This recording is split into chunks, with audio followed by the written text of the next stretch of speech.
오늘 말씀은 누가복음 2장 36절에서 40절 말씀입니다.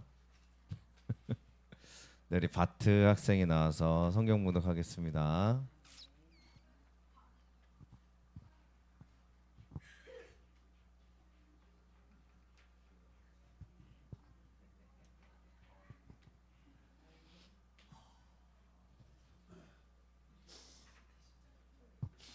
하나님의 말씀을 봉독해 드리겠습니다. 또 아셀 지파 바누엘의 딸 안나라 하는 선지자가 있어 나이가 매우 많더라. 그는 결혼한 후 7해 동안 남편과 함께 살다가 과부가 되고 80자세가 되었더라. 이 사람이 성전을 떠나지 아니하고 주야로 금식하여 기도함으로 섬기더니 마침 이때에 나와서 하나님께 감사하고 예루살렘의 속량을 바라는 모든 사람에게 그의 때 대하여 말하니라. 주의 율법을 따라 모든 일을 마치고 갈릴리로 돌아가 본 동네 나사렛에 이르니라. 아기가 자라며 강하여지고 지혜가 충만하여 하며 하나님의 은혜가 그의 위로 있더라.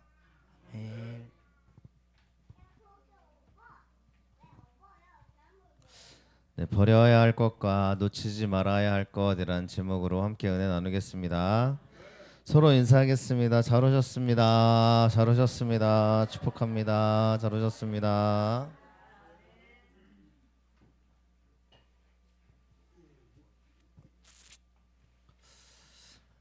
네, 우리가 오늘 말씀을 통해서 하나님이 우리에게 주시는 하나님 말씀으로 또 온전하게 고백하시기를 축복을 합니다.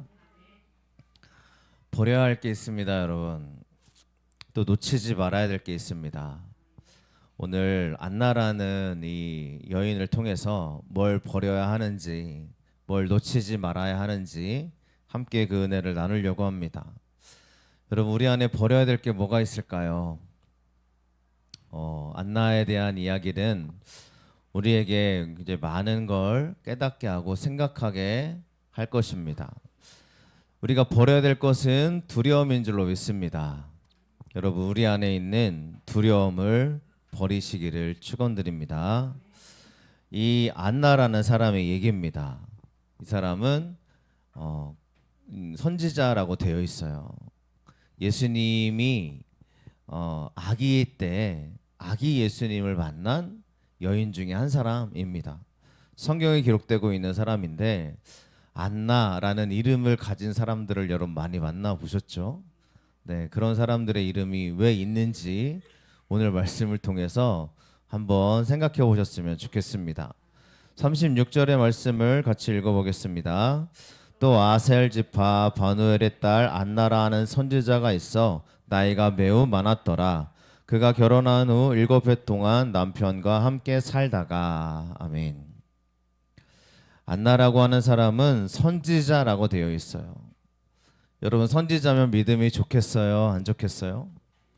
좋은 사람이 있고 아니에요? 선지자라고 한다면 그래도 하나님을 아는 사람이잖아요. 그런데 여기서 말하는 선지자는 여자 선지자를 뜻하기도 하면서 선지자의 아내를 뜻하기도 합니다. 그러니까 하나님께 헌신된 가정으로 자랐어요. 자, 이런 가정에 있는 여인이 우리가 일반적인 생각을 하면 축복을 받아야죠. 이런 하나님께 헌신되고 하나님께 충성되게 나아가는 이런 가정이라면 하나님이 이 가정을 반드시 하나님의 축복의 손으로 인도해 주셔야 되지 않겠습니까? 그런데 결혼해서요 7년 동안 같이 살다가 과부가 됩니다. 그리고 84세 동안 혼자 살아요. 이게 여인의 기구한 운명이고 이 여인이 겪고 있는 이야기입니다. 자, 이 여인에게요 7년 동안은 행복한 결혼 생활이었는지는 또 뭐 우리가 성경이 말하는 게 없기 때문에 7년의 삶을 행복하게 남편과 잘 살았을 겁니다. 온전한 가정을 잘 이뤘어요. 근데 7년 후에는 혼자가 되는데요. 자, 이때부터가 문제가 되는 겁니다.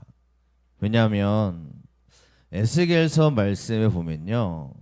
지금 이 안나라는 여인이 성전에 들어가 있거든요.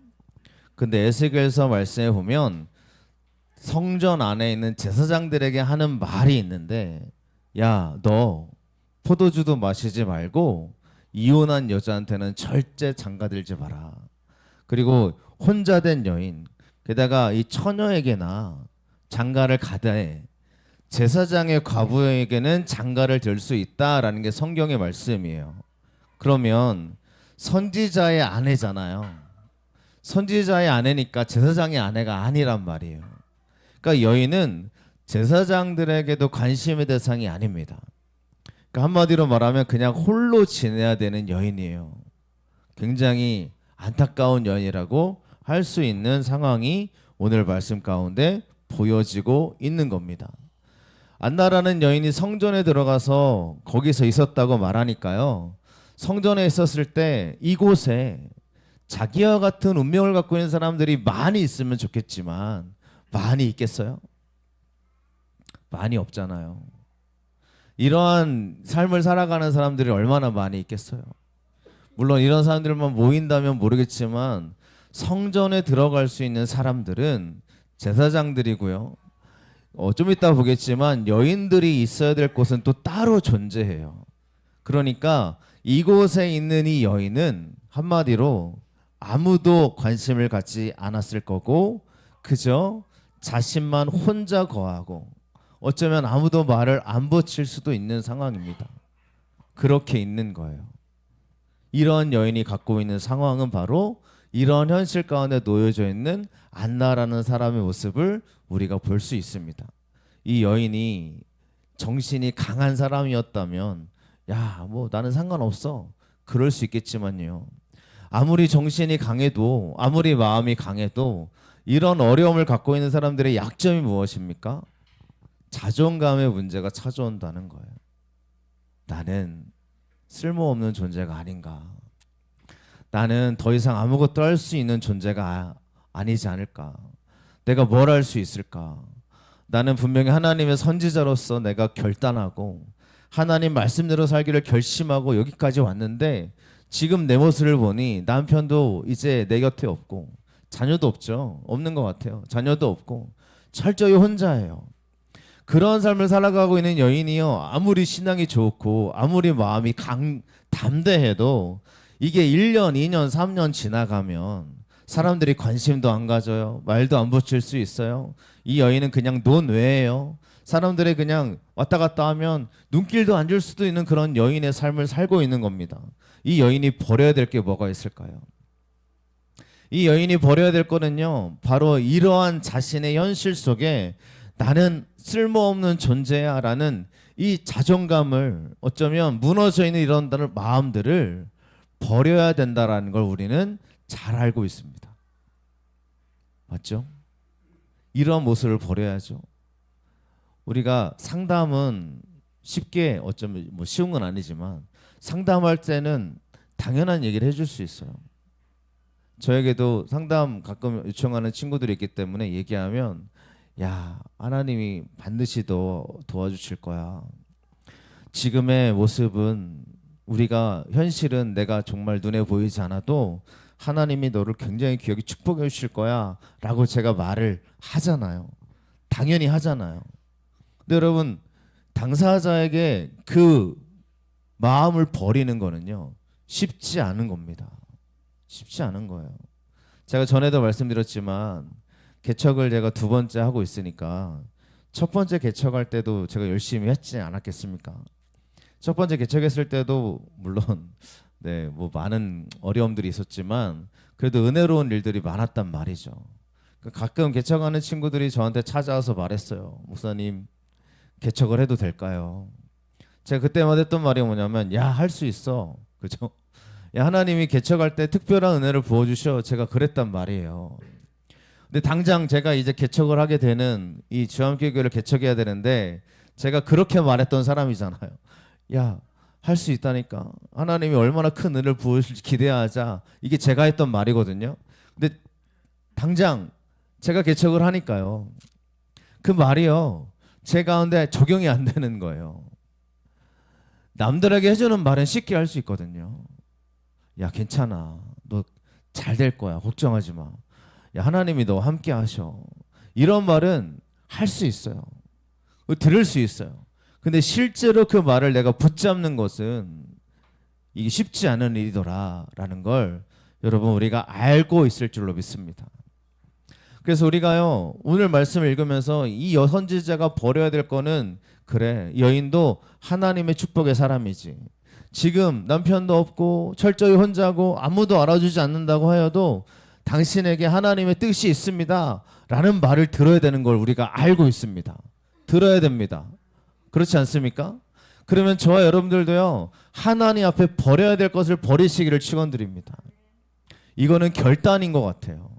주님, 내가 더 이상 이것에 묶여있지 않겠습니다. 주님, 그들이 아무리 나를 비난하고 나를 뭐라고 해도 나는 하나님의 사람입니다 라는 걸 여러분 믿음으로 고백하시기를 간절히 축원을 드립니다. 버려야 될 것이 우리 가운데 있어요. 아마 여러분 가운데 다 있을 겁니다.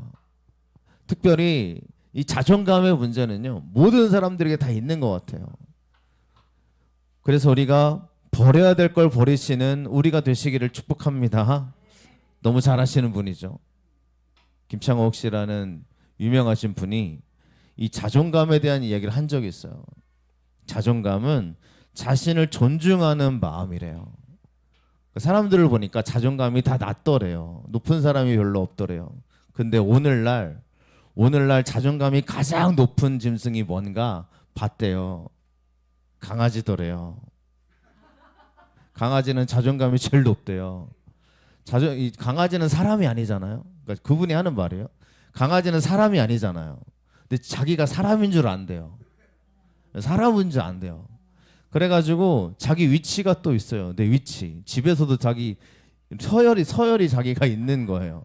그러니까 사람이 아닌데 이 동물이잖아요. 개잖아요. 근데 여러분 우리가 잘 아시겠지만 저 가끔 보는데 뭐라고 하는 거 아닙니다. 뭐라고 절대 하는 거 아니고요. 개가 사람이 개를 산책하는 건지 개가 사람을 산책시켜주는 건지 이게 잘 모를 정도의 모습이 있어요. 그렇지 않습니까? 네, 어쩌면 개가 주인처럼 보일 때가 가끔 있어요. 그냥 제 생각에 뭐라고 하는 게 아닙니다. 개 키우시는 분 아니기 때문에 그냥 이렇게 따라다니다가 개가 이렇게 딱 실례를 하면 치워주고 그죠? 딱 챙겨오고 이게 예의잖아요. 이게 우리가 해야 될 이 다른 사람에 대한 예의적인 모습이란 말이에요. 당연하죠. 사람을 위해서 우리가 그러는 건데 가끔 얘를 보니까 얘는 편안하게 뭐 놀고 있는 거예요. 사람이죠. 사람이서 다 치워주고 아, 너 좋겠다. 가끔 이런 생각도 제가 했는데 강아지가 가장 자존감이 높대요. 사람이요. 왜 자존감이 높지 봤더니 잘하면 이쁘다 해주고 막 얘가 와가지고 막 반겨주면 막 이쁘다고 막 안아주고 근데 집에 가면 여러분 남편은 남편이 비유를 해서 죄송합니다만 다른 사람은 다가와면 이렇게 오잖아요. 그럼 왜 오냐고 막 밀쳐내고 막 욕은 안 하겠지만 막 뭐라고 하고 막 그죠 구박 주고 그러니까 집에 가면 사람은 오히려 자존감이 낮아지는데 강아지는 자존감이 높아진대요. 왜 그러냐? 이쁘다고 해줘가지고 잘한다고 해줘가지고 가끔 혼나기도 하지만 안아주고 막 그러니까 자존감이 높대요. 자존감이 언제 생기나 보니까 칭찬과 격려와 인정을 받을 때 자존감이 생긴다는 거예요. 여러분 우리의 자존감이 왜 자꾸 바닥에 떨어지는지 한번 살펴보시기를 바랍니다. 여러분 우리가요 서로 인정해 주는 게 필요합니다. 이게요 근데 우리가 잘 안 돼요. 잘 안 돼요. 이게 인간적인 관계에서 잘 안 되는 이유는 세상은 숫자를 가지고 자존감을 평가하기 때문이라고 해요. 저 사람이 좋은 대학 나왔으면 오 잘하는 사람, 좋은 직장에 취업하면 오 대단한 사람. 그래서 자존감을 숫자로 비유하다 보니까 사람들의 자존감이 떨어지더라. 근데 이게 언제 올라가는지 봤대요.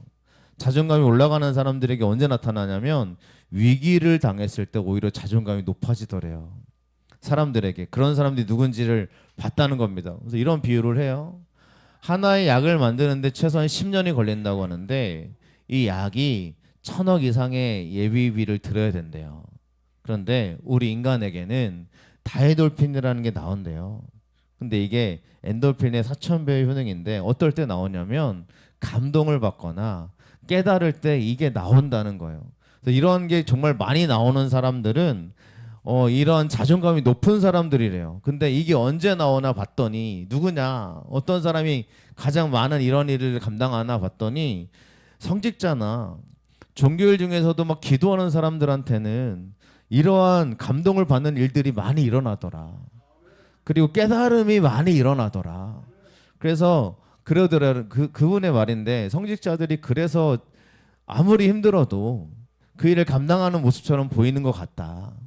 종교인들이 왜 종교를 갔나 봤더니 교회를 가니까 감동을 받더라. 기도하니까 하나님이 깨달음을 주시더라. 그래서 사람들이 살아갈 힘을 얻는데 이상하게도 기독교인들을 보니까 자존감이 높더라라는 거예요. 다 그런 건 아닙니다만 제가 그런 얘기를 왜 드리느냐, 여러분, 안나라는 여인도요 자존감이 낮아야 되는 여인인데 이 여인이요 하나님께 붙들림 받기 시작하고 하나님을 의지하기 시작하니까 이 여인이 끝까지 자기 사명을 감당하는 역할을 하더라라는 게 오늘 성경의 말씀인 줄로 믿습니다. 그러니 내려놔야 될 걸 내려놓으시기를 축원드립니다. 내려낼 게 뭐냐면요, 어쩌면 현실처럼 보여지는 나를 무너뜨리는 수많은 이야기들을 내려놓으시기를 축원드립니다. 이러한 남편이 그렇죠. 안나라는 여인에게는 많은 약점을 가지고 있어요. 그 약점은 수근수근거리입니다. 게다가 쟤는 왜 여기 있어? 라고 말하는 그런 이야기들일 거예요.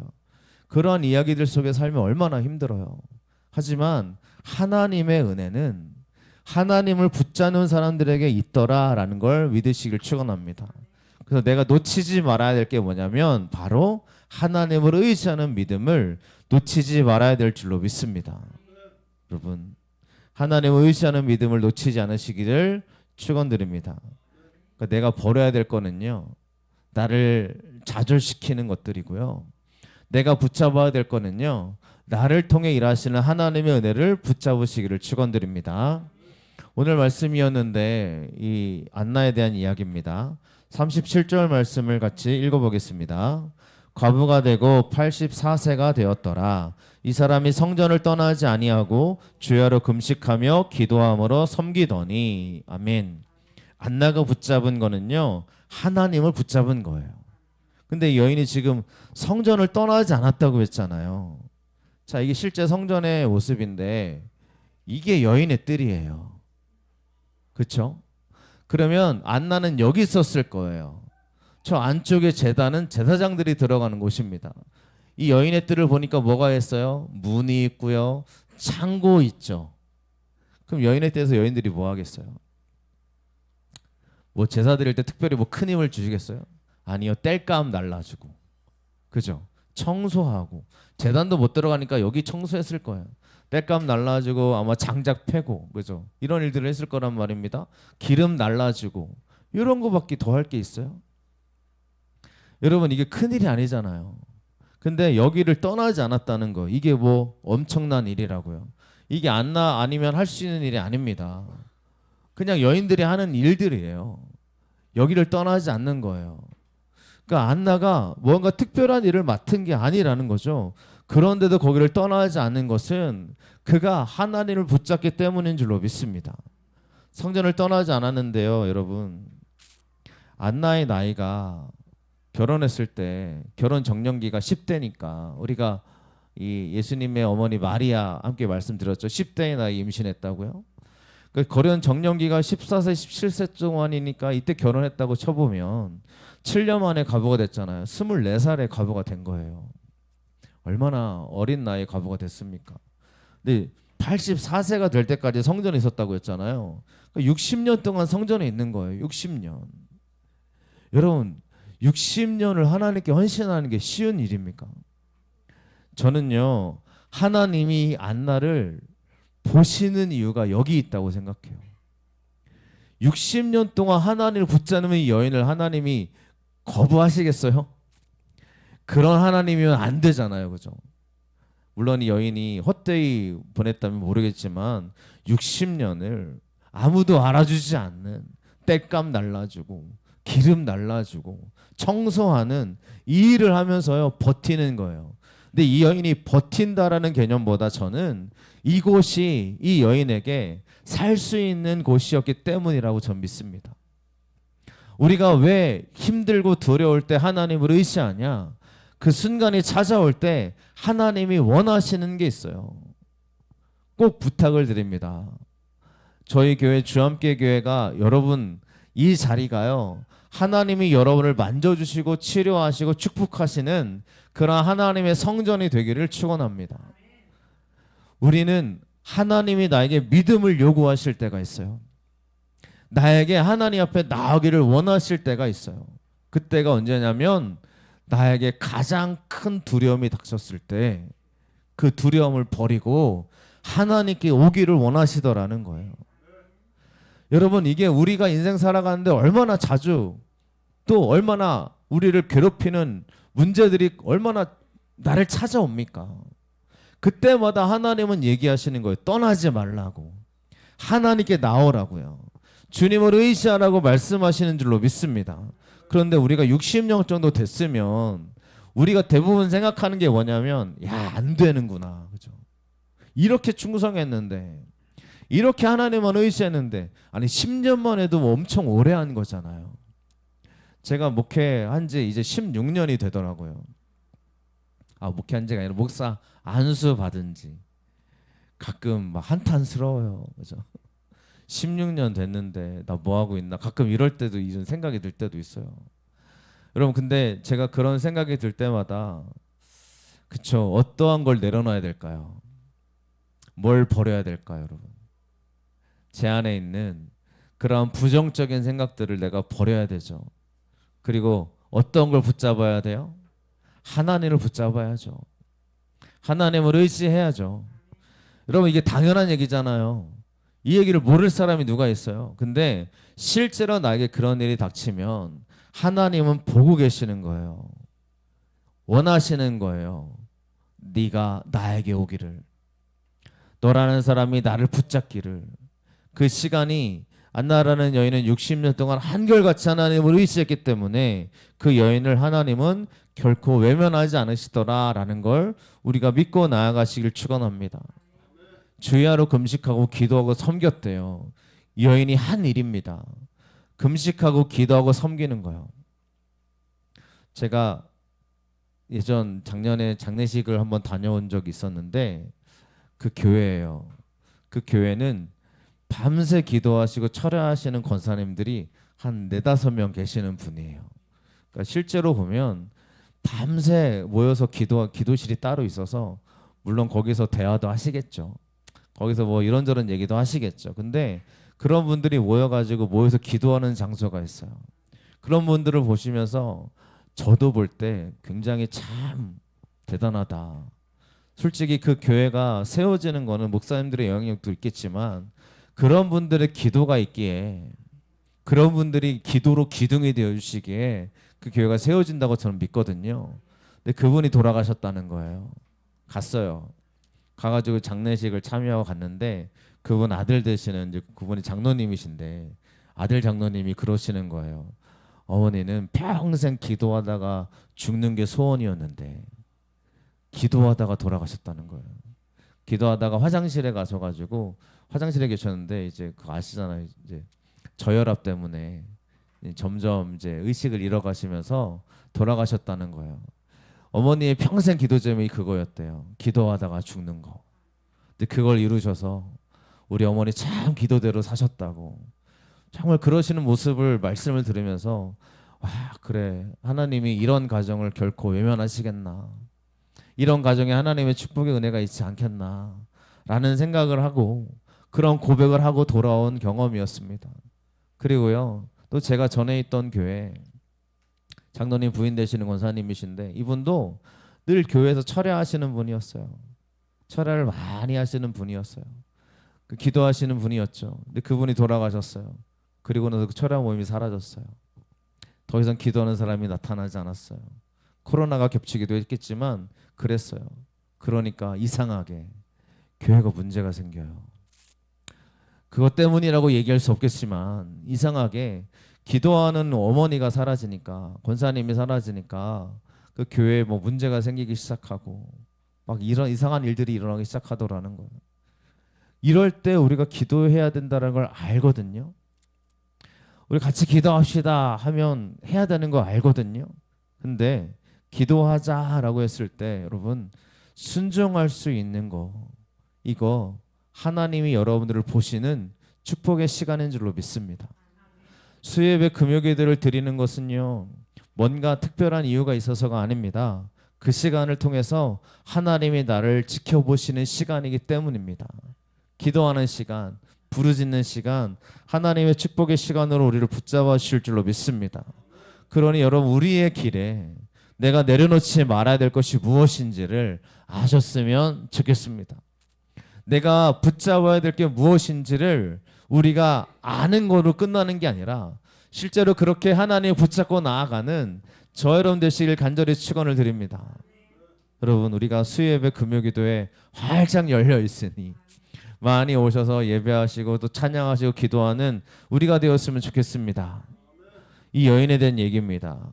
이렇게 금식하고 기도했더니 무슨 일이 일어나냐면요, 38절 말씀을 같이 읽어보겠습니다. 마침 이때에 나와서 하나님께 감사하고 예루살렘의 속량을 바라는 모든 사람에게 그에 대하여 말하니라. 아멘. 하나님께 감사하는 고백을 드립니다. 시므온이 지난주에 봤죠? 시므온이라는 사람이 아기 예수를 안았을 때 그곳에 안나도 같이 있었어요. 그리고 모든 사람에게 예수님에 대해서 말하더라 라는 걸 오늘 성경은 우리 가운데 이야기해 주고 있습니다. 아무도 신경 쓰지 않았던 안나를 하나님은 보고 계셨던 거죠. 다른 사람들은 수근수근 대는 이 안나를 하나님은 그 여인을 보고 계셨던 거예요. 그리고 그 여인을 통해서 하나님이 증거되게 하시는 거예요. 안나라는 여인의 이야기는 이게 다입니다. 다른 이야기가 없어요. 그래서 저는 감사하기도 해요. 왜냐하면 성경을 읽다 보면 선한 사람인데, 굉장히 의로운 사람인데 나중에 가면 하나님 앞에 죄를 범하고 죽는 사람들이 많아요. 그러니까 타락해서 죽는 사람들이 많아요. 제가 성경에 그래서 여기까지 기록된 것도 얼마나 은혜인가. 하나님께 하나님을 이야기하고 끝나는 여인이에요. 그에 대하여 말하니라 라고 말하고 이 여인의 얘기는 없어요. 그러니까 저도 그러고 싶어요. 하나님이 우리 주함교회를 통해서 하나님이 기뻐하는 교회더라, 이렇게 끝났으면 좋겠어요. 여러분의 인생도요, 그래 내가 하나님 보실 때 하나님을 이야기하더라 라는 사람들이 되시기를 축원드립니다. 신앙 좋은 사람들이 중간에 무너지는 거 많이 봤고요. 정말 굉장히 유명한 사람인데, 유명한 목사님들인데 그런 분들이 죄악으로 넘어지는 것들을 수도 없이 봤습니다. 그렇죠? 은퇴하시면서 무너지는 목사님들 많이 봤고요. 장로님이라고 다를까요? 처음에 장로님으로 세워졌던 분들이 얼마나 신실해서 세워드렸겠어요. 교회가요, 우리가 또 권사님 집사님들이 세워지는데 여러분, 이 권사님 집사님을 세워드릴 때 하나님의 기대감이 있지 않았겠습니까? 하나님의 이 분들을 통해서 하나님이 원하시는 게 있지 않겠어요? 그래서 우리가 세 분 요번에 세워지잖아요. 제가 세우는 거 아니고요, 하나님이 여러분들을 세워주시는 것인 줄로 믿습니다. 그러니까 세움 받는 것은 하나님께 더 믿음으로 걸어가시라고 주님이 여러분들을 보고 계시는 시간인 줄로 믿습니다. 그래서 우리 권사님 계시고 집사님이 두 분 계시는데 제가 오늘부터 이제 말을 높여드립니다. 워낙 이제 청년이었기 때문에 제가 말을 놨다가 그렇죠?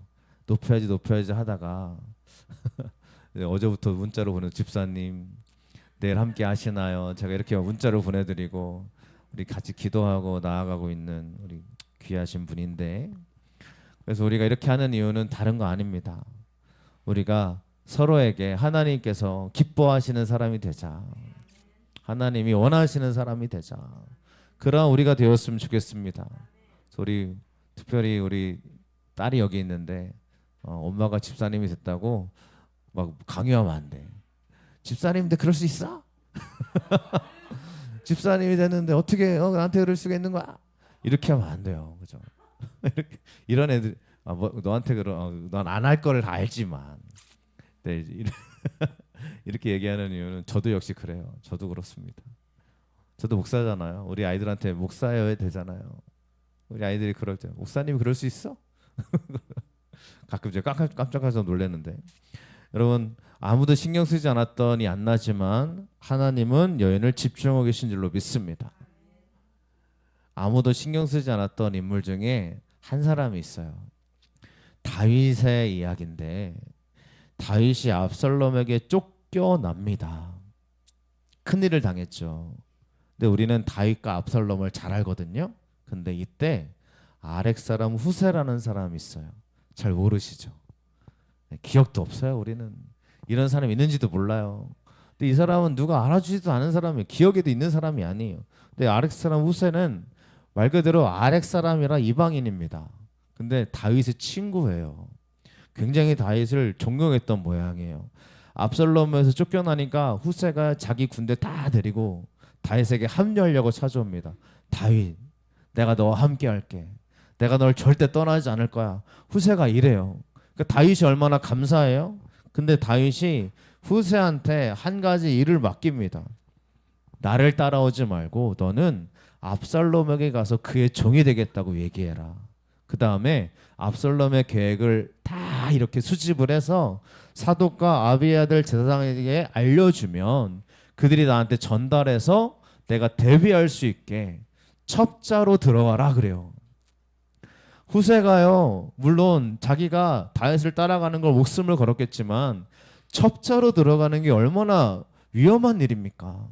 근데 후세가요, 다윗의 말을 듣고 들어갑니다. 들어가가지고 압살롬의 얘기를 다 전달해줘요.